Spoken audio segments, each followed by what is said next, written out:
Coming at you all the way from Oakland, California.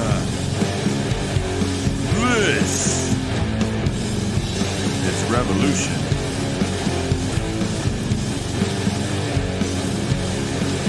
Now, I want to first of all start off by saying I apologize to the patrons. If you are a patron of the show and been a patron since back in the day, the one thing I could offer early on when this is just an audio-only podcast is that you would get the show a day early. The audio-only show a day early. And since we've moved to kind of putting previous episodes on for the audio-only, it's been, and since the computer got destroyed, I'm going to blame the deep state for the reason that speakers fell on the computer. It was the deep state.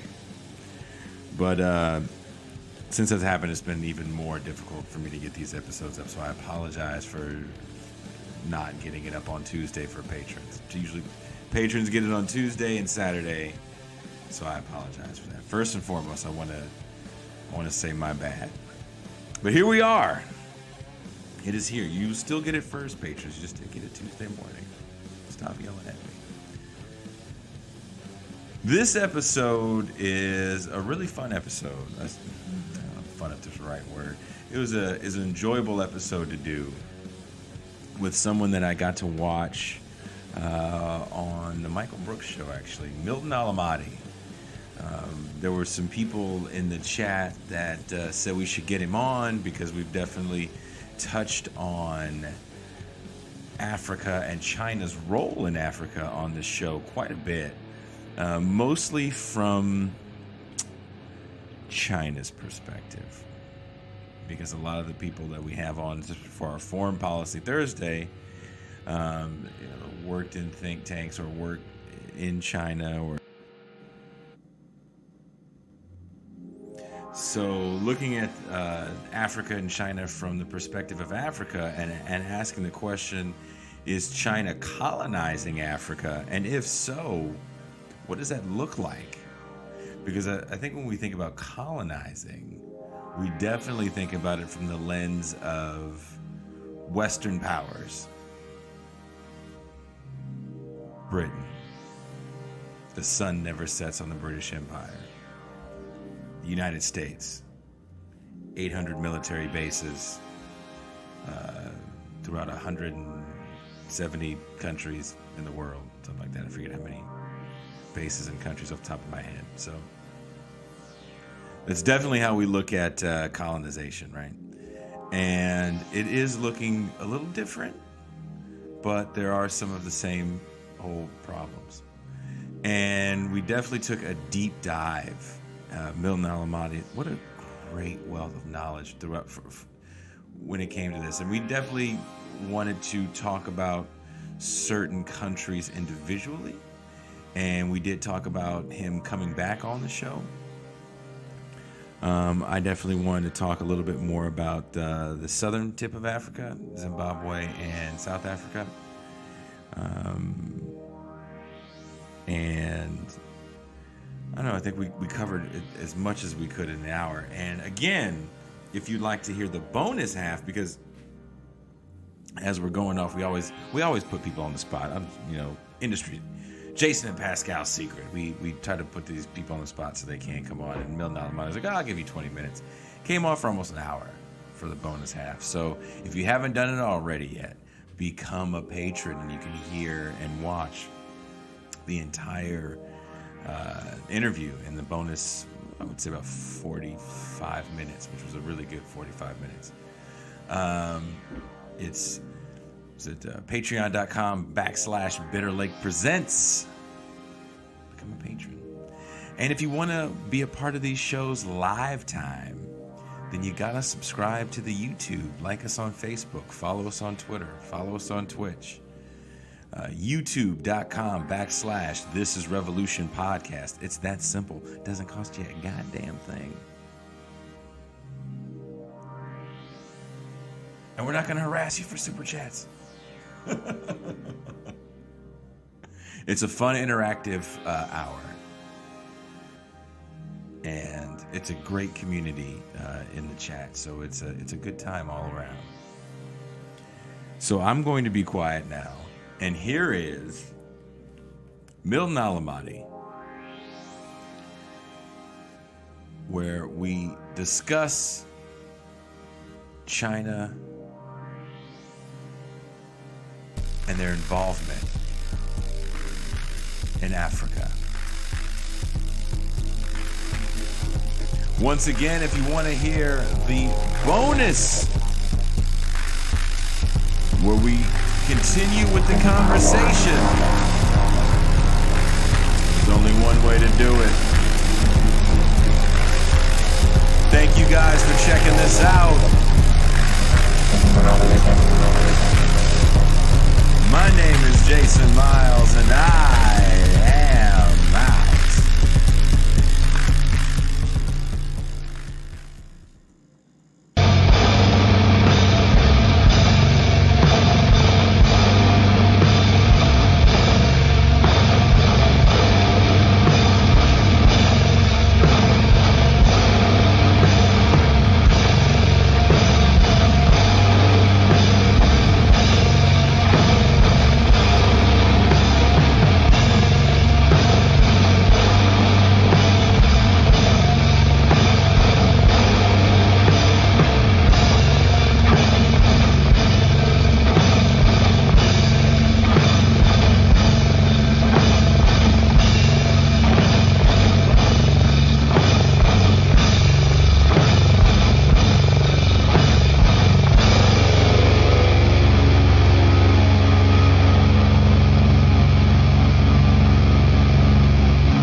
Throughout the Obama administration, America's military footprint on the African continent expanded greatly through the development of Africom. China has been developing infrastructure on the African continent since the 90s. Now the Russians are showing a presence in Sudan, and even Turkey is playing a role in Somalia. Are we witnessing a 21st century scramble for Africa? Will Africa be the next flashpoint for military conflict for competing global empires? We'll be asking these questions and more with our guest Milton Allmadi. This is Revolution.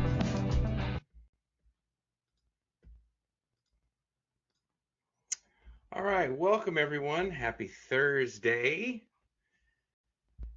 I'm just going to hurry up and bring our guest. I don't want to waste too much time. First, I'm going to bring in my co-host, my homie, my dog, Pascal Robert. Thursday. Brother, we get what's going on, brother? We get a little repetition. Yeah, turn your volume down. Just been bringing my co-host, my homie, my dog, Pascal Robert. Brother, we get what's going on, brother? We get a little repetition. Can you hear me now? I hear you now. Okay. Are you getting an echo still? I'm still hearing an echo. You said you are getting an echo? Can you hear me now? I hear you now. Okay. You got to turn your volume down. I'm still hearing That's an echo. you. That you are getting an echo? Yeah. I hear you now. You got to turn your volume down. All right. While you fix that, I'm going to bring in our guest, Milton Allmadi. Sorry about that. We're having some technical difficulties with Pascal and echo. Can you hear me okay? Yes, I can hear you. All right. Thank you for taking the time to talk with us today. We're very excited to My have you pleasure. on the show. I know pleasure. Pascal prepared some questions for you. Let me bring him in right now. Are you okay, Pascal?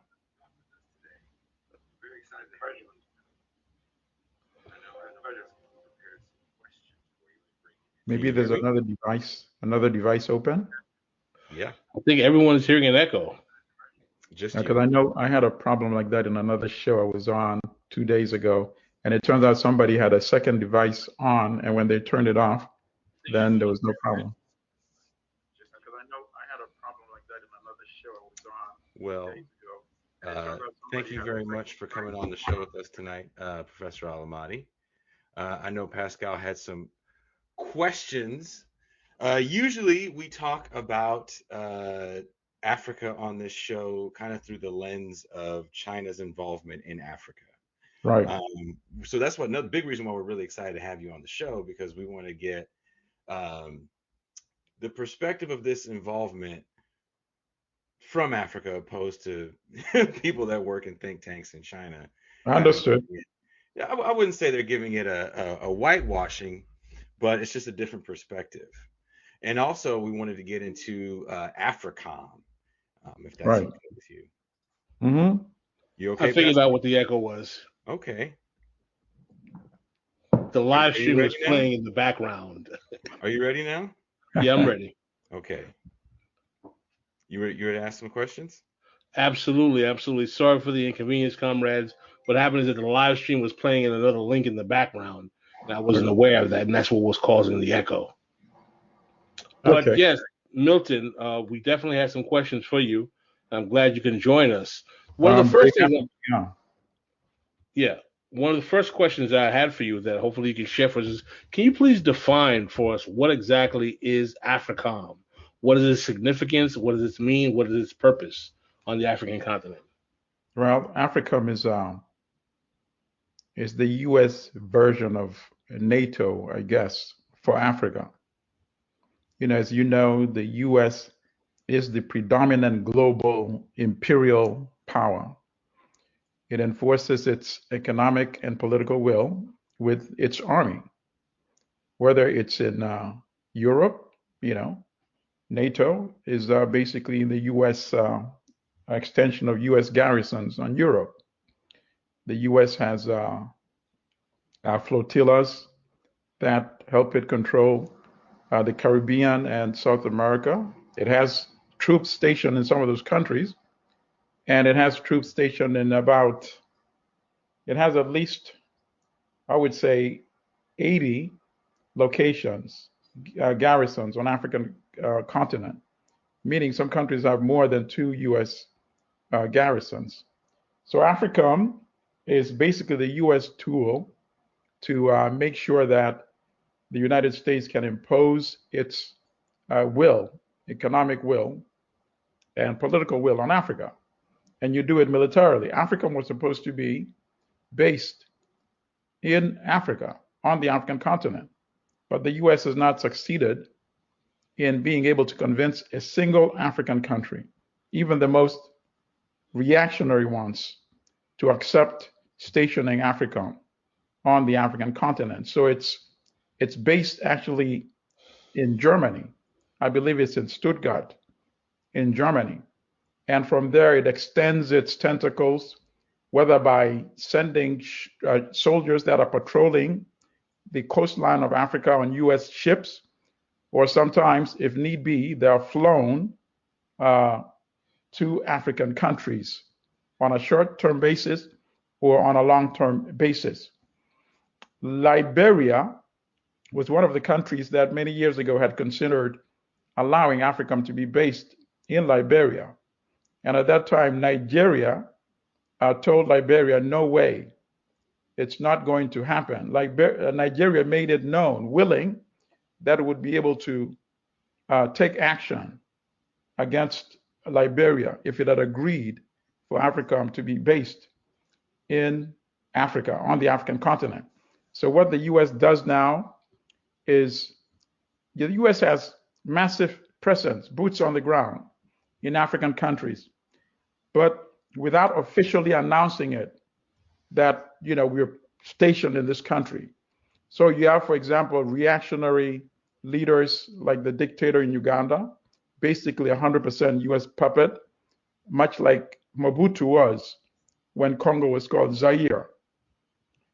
When he basically took over, when he killed Patrice Lumumba in 1961, and he was the effective power until 1997.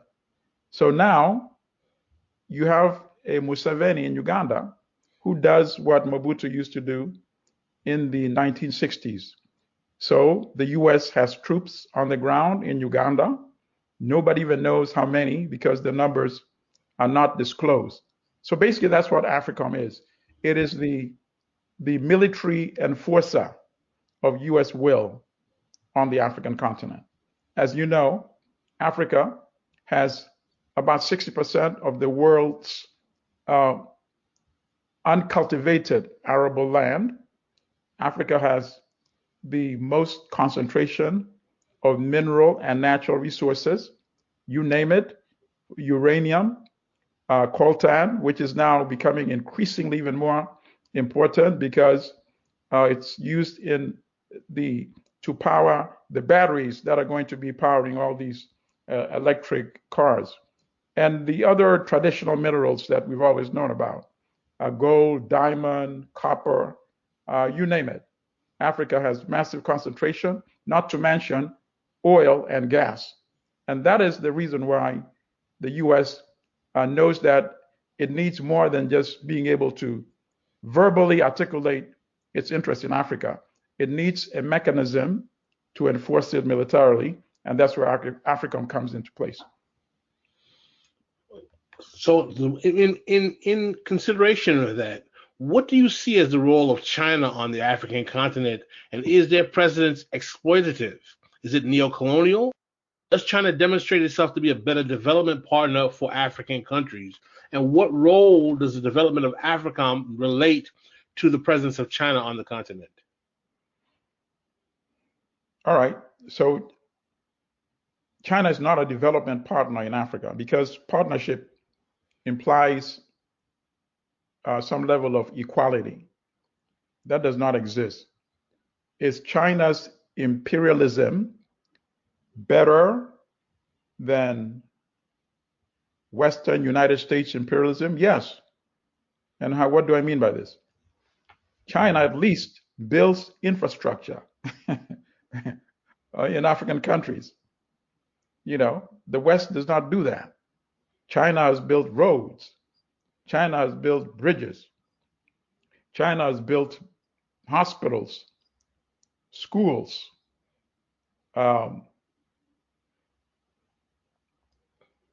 what is this called?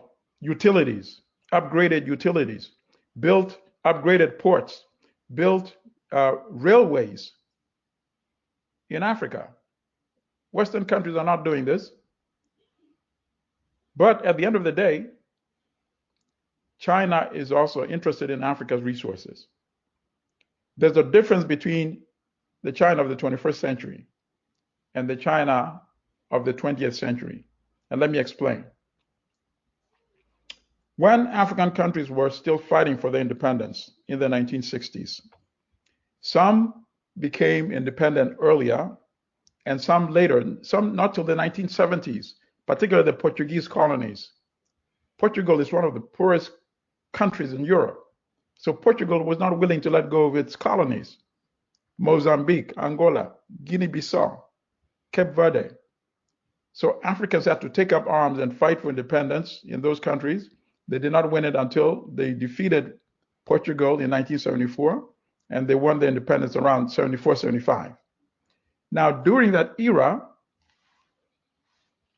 the weapons to fight the Portuguese were not coming from the West. In fact, NATO was fighting on behalf of Portugal and Portugal's colonies in Africa. So the weapons came from the Soviet Union and from China. So these were special friends of Africa in the 1960s, supporting African liberation. Now, obviously, the African countries did not have the capital or technical know-how because the mission of colonialism was not to prepare Africans for independence. So that, for example, when Congo won its independence, there were about 18 people that had attended college. Think about that, a whole country. So China came into the picture when Julius Nyerere, who was the president of Tanzania and pursued a policy of African socialism called Ujamaa. So for that reason, he was able to develop a special relationship with China. China built a railway connecting Zambia and Tanzania so that Zambia could break off its reliance of having to go through Rhodesia and South Africa to do its commerce with the world. So China built that railway at a tremendous cost. It's more than 1,200 miles. And that was done primarily for political reasons, for China to show African countries and its friends in Africa, including Tanzania, that there is an alternative model to economic development and social development. You don't have to kowtow to the West. So that was the China then, when Mao Zedong was still alive, when Zhou Enlai was still alive, the premier of China. But that is different. Now, today, China is now an industrialized power. It was not in the 1960s. So many people don't even know. For example, in 1959, 1960, per capita income of Ghana was around $280. China's was less than $100. Think about that. Obviously, things have changed dramatically. Ghana is still Ghana. China is now a global power. So the China of today is interested, just as the Western countries, in the resources from Africa, the raw materials to fuel the factories and production in China. So obviously, this is to China's advantage. And some people will say, well, Africa benefits too, with the roads, the bridges, and all the infrastructure that I just mentioned. Okay, there's a problem there as well, because those roads, bridges, and what have you are not built for free or interest-free. No, they're not. Unlike the Tanzania-Zambia Railway, which was completed in early 1970s. As I said, that was the China of the 20th century.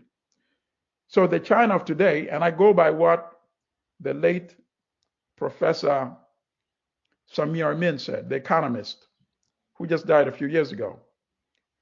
He said, if China is not imparting technology to African countries, it pretty much results in the same type of dependency relationship that Africa has endured with the West for centuries, and then after independence for decades. So while it is better than Western imperialism, because China is not sending troops to invade an African country, to kill Africans, to occupy an African country, like the West has done historically. So in that respect, yes, I agree with you, it is better. But in the long run, so long as Africa is still dependent, because at the end of the day, African countries still end up importing manufactured goods from China, just like they import from the West. The West uses Africa's raw materials to manufacture goods, and then Africa has to import it from the West and pay a price which is exponentially higher than what they sell the raw materials for. And the relationship with China is the same. You sell the raw materials and you still buy expensive manufactured items from China, number one. Number two, you are incurring massive debt from China. So now you owe money to China, billions of dollars, and now you owe money to the West, particularly the World Bank and the IMF, billions of dollars as well. But is China, are they treating the loans the same way as the West does when it comes to dealing with the IMF? Are they a little easier to deal with, or is it the same thing with just a different face? China has forgiven some loans. China has provided some in the form of grants, but at the end of the day, there's just no way around it. If you are not independent, you're not independent. And that's what it boils down to. So one could say one is a lesser of an exploitator than the other, but that is hardly a solution for Africa's progress, because it means at the end of the day, Africa will remain impoverished. If you cannot industrialize and sell manufactured products, you will forever remain weak, low income, impoverished countries. You will remain the way China was in the 1950s and the 1960s.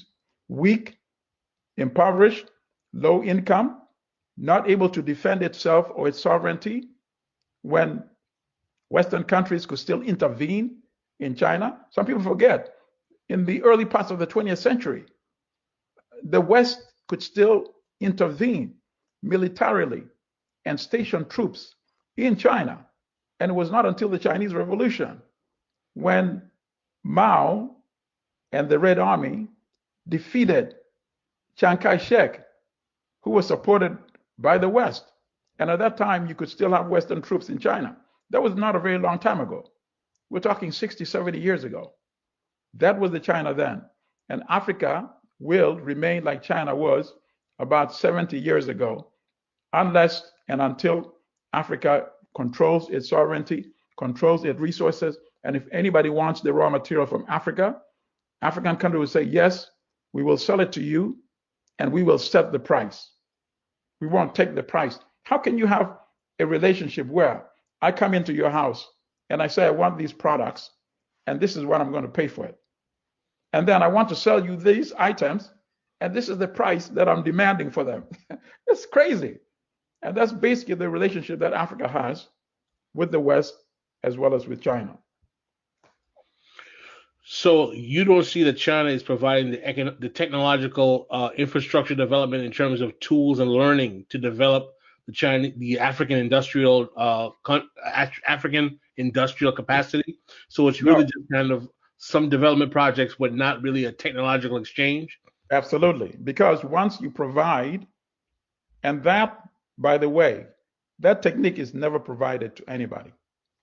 That technique, you have to acquire it, whether by force, whether by stealing, whether by spying, whether by imperialism. That's how it's been done. Nobody's going to provide it to you, because if you provide it, then you're creating another potential competitor, and capital just doesn't work that way, you see. So in the case of England, how did England become industrialized? By plunder, by massacre, by genocide, by enslavement. That is how England did it. That is how France did it. That is how the United States ultimately did it as well. But in the 21st century, who is Africa going to find to go and plunder and to go and enslave and have them work without any pay for decades or centuries and be able to build that capital accumulation in order to industrialize? But African countries can actually do it if they follow the prescription articulated by Kwame Nkrumah, because Africa has that advantage that I outlined in the beginning. The resources are there. So no matter how corrupt of an African leader you have, no matter how big of a puppet he is, if the African people remove that barrier, that corrupt puppet dependent on the West or on China, and they start putting their political house in order, like Nkrumah recommended. Actually, Nkrumah advocated for African unity, because he said, we have the resources that they wanted before we became independent. We have the resources they're going to continue wanting after we become independent. So what are they going to do? They are going to promote neo-colonial leadership in African countries, puppet leaders, or they're going to intervene militarily in African countries, or they're going to use finances by controlling you through the loans or the so-called aid that they give you in order to access your resources. So the only solution is for us to unite as one United States of Africa. And he did it very well. I strongly recommend this book to everybody. Kwame Nkrumah, Neo-Colonialism, the Last Stage of Imperialism. And if we have time, I could even read some excerpts from it, because Nkrumah wrote this book in 1965. And in 2021, we are dealing with the issues that Nkrumah warned against in 1965. Think about that. These are serious things for us to consider. So, I wanted, before you ask your question, Pascal, I just want to follow up with kind of one last thing, and maybe you guys already said this. I had to step away for a second. China is building out trade infrastructure, correct? With Belt and Road Initiative and ports and roads. Yes. Do you hear me? Okay. Oh, I didn't hear you. I'm sorry. And are they? I think he froze. You might have. I think Jason froze for a second. Oh, he's back. He's back. Are China importing their own workers to build out all this infrastructure, or is it a nice mix of some Chinese workers and a lot of native labor? No, it's not a nice mix, and that's part of the problem as well. Bringing thousands of laborers, which means Africans cannot acquire even that skill. Bringing managers as well as thousands of laborers. Yes, there are some African laborers as well, but they're still bringing thousands of Chinese laborers as well. And that goes back to not wanting to impart that technology. It is very rare that you find another country going to another country and empowering that country economically. So China can help you build access to the mines so that the minerals can be mined from the ground. They can help you build the railway and the roads to make sure that it's transported to the coast, where then it can be loaded on ships to ship overseas. But don't get me wrong, infrastructure is good. But I'm just saying, if it's infrastructure based on a dependency relationship, then it means your number one goal will never be attained. And your number one goal should be to improve the wealth and prosperity of your citizens. And you can't do it with that type of relationship. It'll be like me coming to your house, renovating your house, and then building roads that lead to my house in order to bring resources from your house to my house. And that's an equation that you cannot break until you say, I no longer want this dependent relationship. In fact, as Samir Amin also articulated, you need to be willing to bite the bullet, take some losses, endure some hardship. So you come to me wanting to pay me hundreds of millions of dollars for the minerals in my country. I would be better off saying, instead of paying me 500 million, I would rather take 300 million in cash and 300 million be in the form of technology transfer. So the second part of the question I wanted to ask you is that, do you see the United States expanding military footprint as an attempt to combat the presence of China on the African continent? Is there a correlation between the two? Yes, there was a correlation. But obviously now, it's not easy for the U.S. to deploy overseas. Obviously, we're not talking 60s, 1960s, 1970s, 1980s anymore. There'll be obviously a lot of backlash. There's the wars will continue in places where the U.S. is currently stationed. Wars in Africa has not been that easy, I think, primarily for one reason. Not that they haven't occurred. The destruction of Libya, for example. But Libya was special, and let me explain why. It is politically difficult for the United States to be involved in an outright war in an African country, knowing that there is a sizable proportion of the population in the United States that traces its ancestry to Africa. So it's politically difficult to sell that, and it's always been difficult. And I think that has provided sort of some form of protection for African countries. But when they can change the narrative, then war is possible. And what do I mean by this? Before the West attacked Libya and destroyed Libya, and who knows how many Libyans were killed in the bombings that went on for 8-9 months, 24/7, and all the property destruction. Clearly, a war crime, outright war crime. Libya was geographically removed from Africa.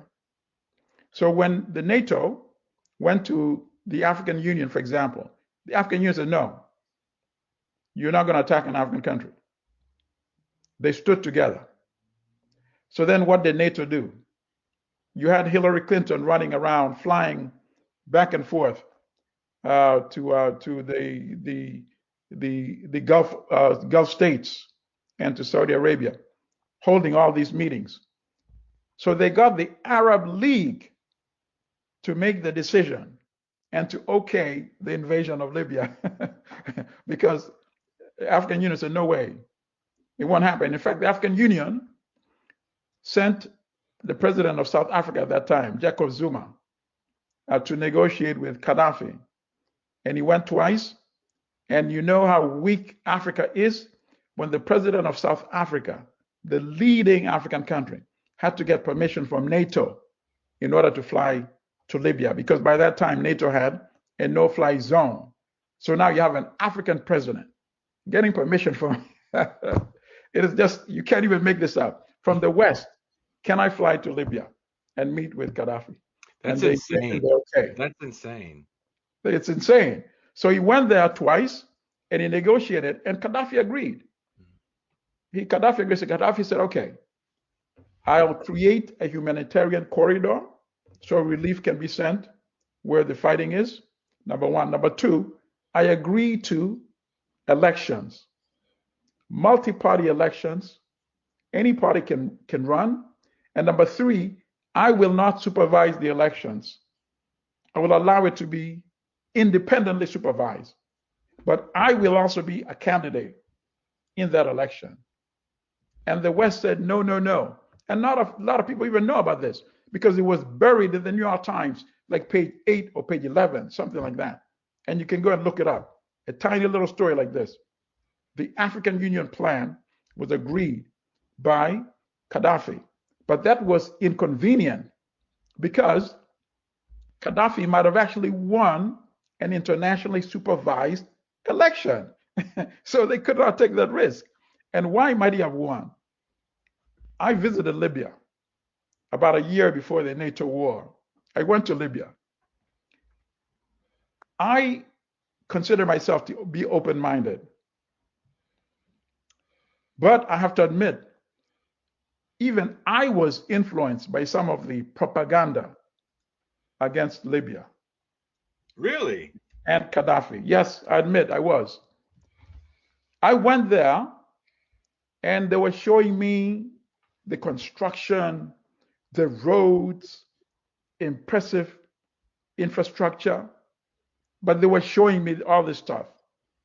And then one morning, I was at this hotel where I was being accommodated, and I left early before the people who were showing me around could arrive. Because as a journalist, you want to see for yourself. You want to ask people for yourself. You don't want to be shown around. And I managed a tour. So I went the whole day interviewing Libyans, and they supported Gaddafi. Why would they not? You get free education up through college. You get free healthcare. You get free apartments. If you want to buy a house, you get an interest-free loan that can also be converted into a grant. Wow. You do not pay for your land-based phone line. The only thing you pay for is for your cell phone. Wow. I interviewed Libyan men. I interviewed young women, college students. And I said to myself, wow, this is, I was surprised by how open it really was and how he had actually used the billions of dollars in oil wealth to build that country. And that's why I am almost certain he would have won a free and fair election. And then this is where you go back and you say his biggest mistake was not opening up the politics much earlier and creating that condition that the West could then use as a pretext to intervene on Libya. A nonsensical pretext, by the way, because the argument was that they were going to Libya to stop Gaddafi from killing his own people. And how do they do that? Bomb, bomb, bomb for about 9 months, 24/7. I mean, That's wasn't up to date, Gaddafi? they will never let you know how many Libyans were killed through the NATO bombing. War crime. Do you have something you want to add, Pascal? So, do you think the destabilization of Libya under Gaddafi was a major setback for any kind of Pan-African model or paradigm on the continent? Oh, profoundly. Profoundly. It's unleashed chaos, violence, and havoc. It is not surprising, and it's not by coincidence, that groups like Boko Haram became so much more powerful because the weapons were coming from the destroyed Libyan state. And as you notice, violence spread in other countries, North African countries, in Tunisia, in Algeria, and then, as I just said, in the west coast of Africa, and in places like Chad, all the way to the Sudan. I mean, I remember there was a New York Times article shortly after the killing of Gaddafi, and it had a photograph which was taken, an aerial photograph, showing somewhere out in the desert where Gaddafi's government stored weapons. And you could just see crates and crates of sophisticated weapons as far as the eye could see. So all these weapons went into the hands of all these groups that are now, fighting, and many of them with no clear agenda. In fact, ISIS only emerged and became powerful after the destruction of the Libyan state. And many of them had fought against the Gaddafi government. So, in fact, they were created by NATO and the Western intervention, not only by accident, by the way, by design and intention as well. Oh, wow. And I'll give you one example to amplify what I'm saying. There's a Wall Street Journal article, and the article was based on an interview of Libyans who had been in Guantanamo, interdicted by the U.S. and they were one of those. There were some of those prisoners in Guantanamo. So the U.S. negotiated with Gaddafi, and Gaddafi agreed to take them away from Guantanamo. So they were in Libyan prisons. So the insurgents freed these prisons and released all these folks, who later on became leaders of organizations that like ISIS. And one of them was interviewed in the Wall Street Journal, and the quote is almost comical. That particular fighter, who had previously been in Guantanamo Bay, said, "We used to hate the United States 100%. But now that they're supporting us and fighting with us against Gaddafi, We only hate them about 25%. It's unbelievable. This is the Wall Street Journal. Mhm. And these are the kind of folks that I was reading all those articles at the time. And I was saying to myself, okay, you have a situation where even the New York Times was publishing editorials and stories, of course, pushing this the insurgency. They were cheerleaders for this war. In fact, at one time, the New York Times published an editorial admonishing NATO for not bombing enough. And the argument was that if they escalated the bombing, then the Gaddafi government would be destroyed sooner rather than later. And then things would start improving. Forget about the people who are being killed in the bombing. This is an editorial in the New York Times. All cheerleaders for this war. But as I was reading it, I was thinking to myself, so what is the logic here? Do they think that these folks who are committing atrocities are going to, as soon as they defeat Gaddafi, are going to turn the next day? The New York Times used to refer to them as revolutionaries. And people can look up the coverage, and read it for themselves. I said, are these really revolutionaries? And why was I asking that question?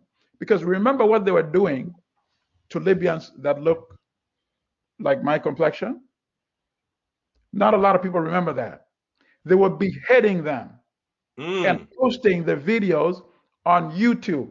And I said to myself, any group doing this kind of barbaric murders cannot create a government that is going to be better than what Gaddafi has in Libya today. It was not, you didn't have to be genius to come to this kind of conclusion. There was one town called Tawaga in Libya. And I encourage people to look this up and look further into this horrific episode. Tawaga is spelled Tawergha. That town was populated primarily by people that look like me, a population of about 60,000. That city was attacked by this NATO, US, Western-backed insurgents. And it was depopulated. People were either driven out, or they were killed, or beheaded. And then what did they write? They burned down their homes. And then what did they write on the buildings? They wrote black slaves. They wrote brigade to cleanse Libya of black slaves.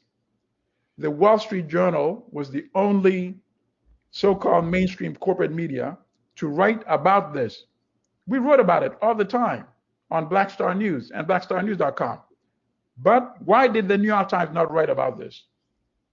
Obviously, it would raise questions.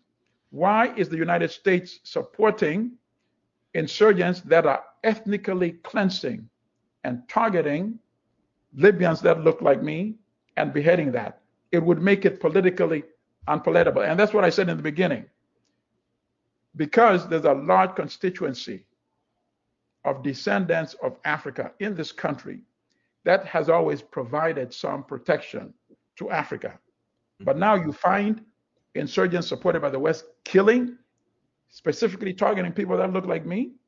Oh, that would be politically a no sale, particularly when the country had an African American president. Just think about that. So the story was just basically ignored by the New York Times, by CNN, by the BBC, all these other major Western media. How could they ignore people being beheaded? Obviously, it was not a random decision. It must have been done in concert. But the Wall Street Journal, of all the papers, because the Wall Street Journal is generally identified as a conservative, pro-capital publication, and it is. Mm-hmm. But in this particular instance, it was a legitimate news story. They did not suppress it, and they published it, and it made it. But the fact that it never made it to publications like the New York Times, it did not change the narrative. They continue pretending that these were revolutionaries, as the New York Times referred to them, and destroyed Libya. And Libya now is back in the Middle Ages. And nobody's saying Gaddafi was an angel when it came to politics, but the Gaddafi government was 10 times, 100 times better than what you have in Libya today. Libya had the highest per capita income in the African continent. In fact, it was comparable to some European countries like Portugal. But look at where Libya is today, It was a tragedy. It was an absolute tragedy.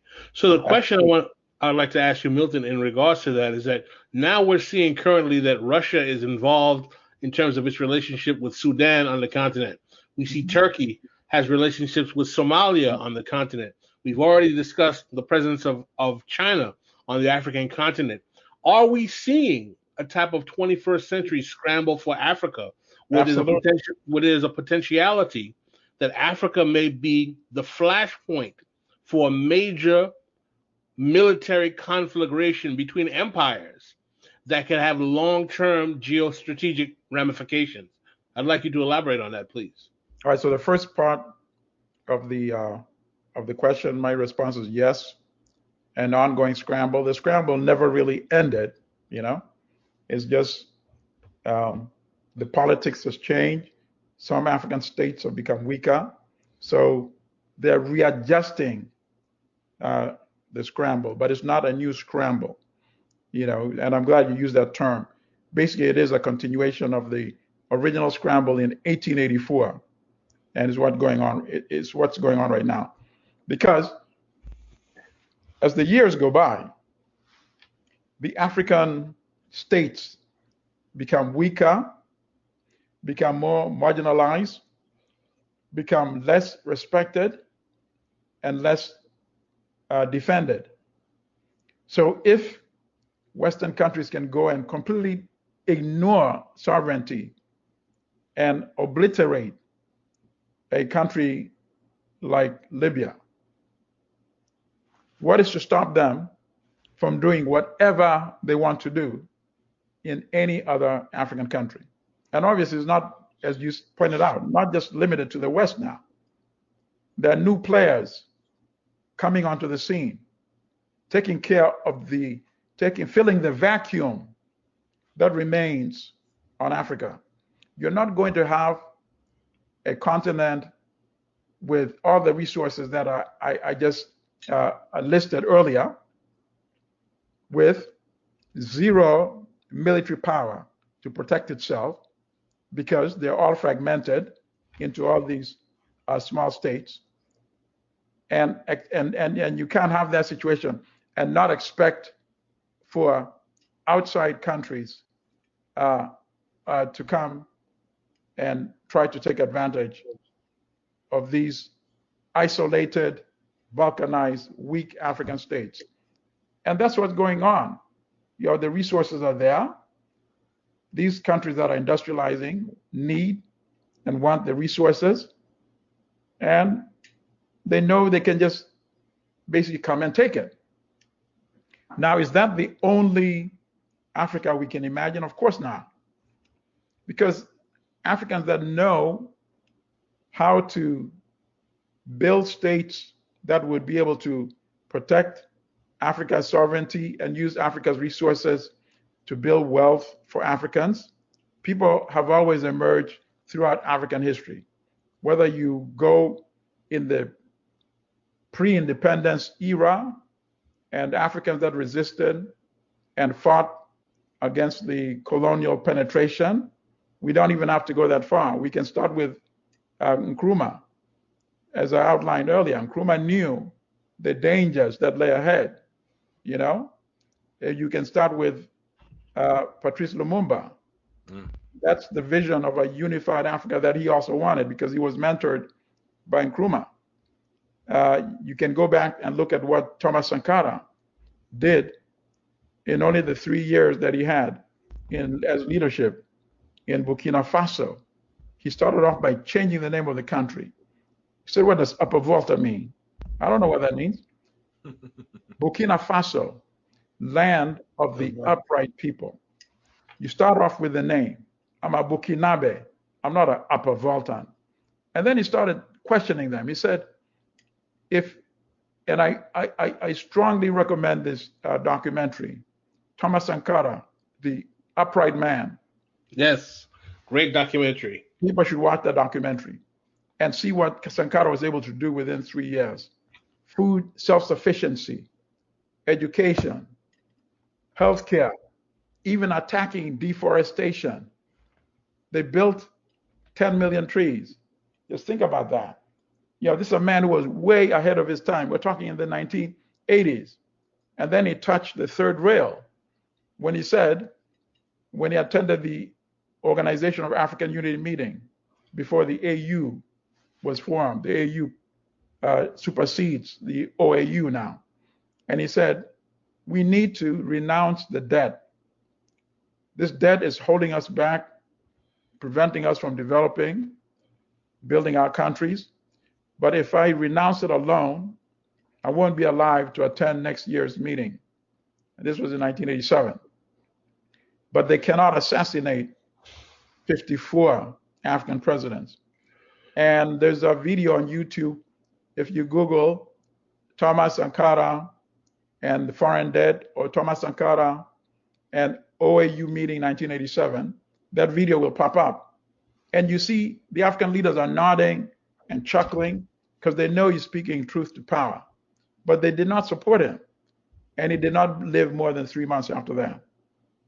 Through French intrigue, French influence, his so-called right-hand man, Blaise Compaoré, killed him. So I say all this to suggest that Africans really know what needs to be done. You need leaders who are willing to bite the bullet and say, it's not about me just being president because, it's something that like builds up your ego or what have you. It's about knowing what to do with power. Nkrumah knew what to do with power. Sankara knew what to do with power. So you need leaders like that, conscious, that would see the benefit in coming together, forming maybe regional united countries initially, and then gradually continent-wide. Because it just does not make sense that you should have a continent that is perhaps the wealthiest in resource endowment, and yet at the same time have the most impoverished citizens in the world. Young people in Africa just should be encouraged not to accept it anymore, even if it means going out to the streets and doing whatever they need to do to get rid of neo-colonial puppet regimes. It is far better for them to pay the price trying to get rid of those puppets rather than drowning as they try to cross the Mediterranean. Just think about that. Hundreds, if not thousands, drown every year, taking those rickety boats to cross the Mediterranean to go to Europe, where they can clean streets, work in kitchens, work in toilets, or work in those farms in southern Italy, like enslaved laborers. That's what they're risking their lives to do, when back home their own countries have everything they need, minerals and land. And now you have a situation where some African governments are kicking people off the land and giving the land to so-called Western and Middle Eastern investors. You brought up a very interesting point about neocolonialism and the role of the quote-unquote puppet leader. A common term, my family's from Haiti, we have in the global South is the comprador elite. The comprador, which is the class of elites or petit bourgeois who basically worked at the behest of the foreign colonial power to the detriment of the indigenous population. What do you think has been the neocolonial role of the comprador elite on the African continent in undermining the potentiality of African sovereignty, development, and economic empowerment in the country? And do you see that as a factor that can be neutralized? Is the idea of Amilcar Cabral class suicide a potential reality, or is that something that will require much more drastic means to challenge? Right. At this stage, you would require drastic means. When Cabral wrote that, people like himself were the ones who were either in power or coming to power. So it would be an intellectual exercise in consciously suppressing their own interest for the benefit of the masses and the country. But now, when you have as you pointed out, the compradors who are comfortable with all the trappings, with the wealth that comes with that position, these are not people that you can expect to suddenly become conscious overnight. So it won't happen. There's a short video on YouTube by Walter Rodney that I strongly recommend. It's, I think if you look under crisis in the Caribbean and Africa, and Walter Rodney discusses what you just asked me about right now, and Rodney said, the bourgeoisie, the petty bourgeoisie in Africa, he said, he used the term third world, a term that I don't use personally, said in the third world cannot lead any society anywhere except to ruin. I'm paraphrasing a bit, but it's something similar to this is what he says. And he says because their interest is not aligned with the interest of the working class, of the students, even of the farmers. So basically, they are now serving the role that the European colonial governors used to serve before independence, So they basically sign deals with the IMF or the World Bank, and then they impose those conditions. So in other words, what Rodney said was that the West want to have a system in Africa that duplicates what they have in the Western countries. You have a small elite monopolizing political power and monopolizing capital. So if you find your stepchildren playing that role in Africa on your behalf, then you here and your partners in Africa, the comprador, you are now exploiting the workers in Africa, exploiting the farmers in Africa. Then you're both happy. The elite of the West are happy. The reactionary elite in African countries, they're happy. So you cannot expect them to wake up one day and say, we have a change of heart.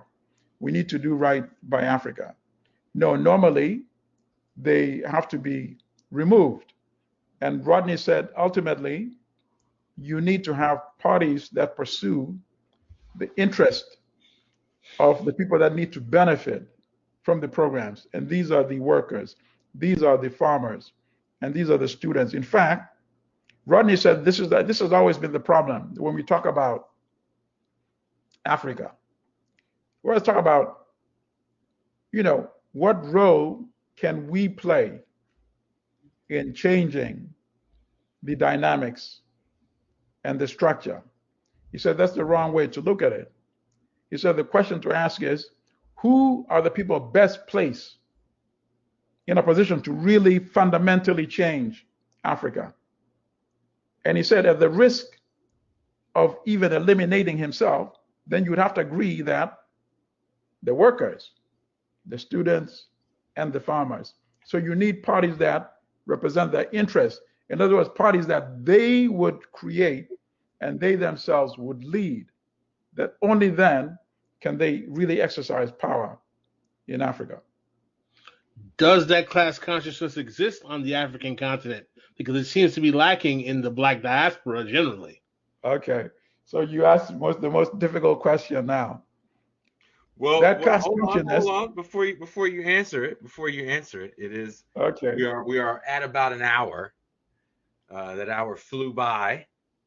I don't know if you saw on the screen. I was trying to put up some of the comments you were getting, and I have to second those comments. Sure. This has been an educational trip for me as well. Pascal, you have some more questions, right, for the bonus? Yes, I do. And Professor Allimadi, you agreed to we're going to give us a little bit more time? Sure, without a doubt.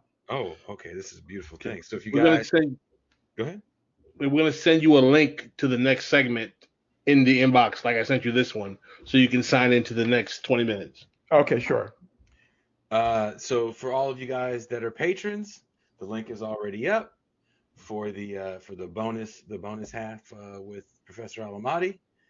For newcomers that are watching the show tonight, welcome. We were on Nomiki Khan's show earlier today, Pascal and I, advertising this show. They had asked us, they're like, is there anything you guys want to talk about? We're like, why, yes, there is. We want to talk about the scramble for Africa.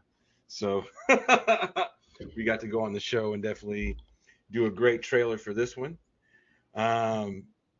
So I put a link up for Okay, okay. And we are going to see you guys in the after hours. And we are